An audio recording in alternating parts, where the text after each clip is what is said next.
A kishit pyetur ndonjëherë, ndoshta edhe të kishit marrë ndonjë informacion më shumë nga dikush, një person që mund ta njihte, me çfarë bënte ky djalë, çfarë merrej familja e tij?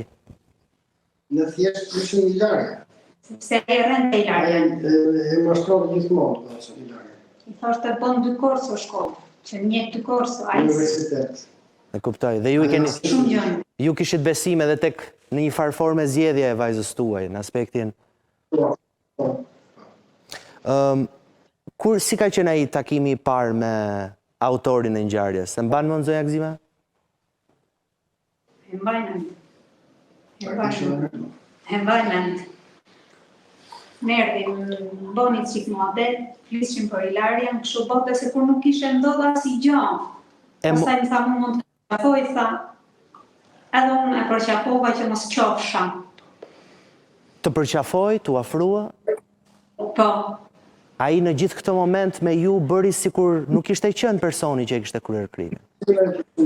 Ne imagjinojmë ishte i fundit person që mund të imagjinosh që ishte ai.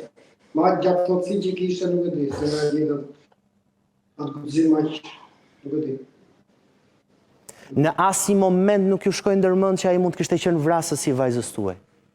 Më jetë shkon sepse e kapa veçantë dhe është deri edhe tash nuk e mund të vajzës i Larjes. Ai thamë të betohem të varë nanës. Duke ditur që nëse dia e kishte prindër se kishte prindër. Që nuk i pret një pije floku, tha vajzës tata. Nuk i pret një pije floku i Larjes.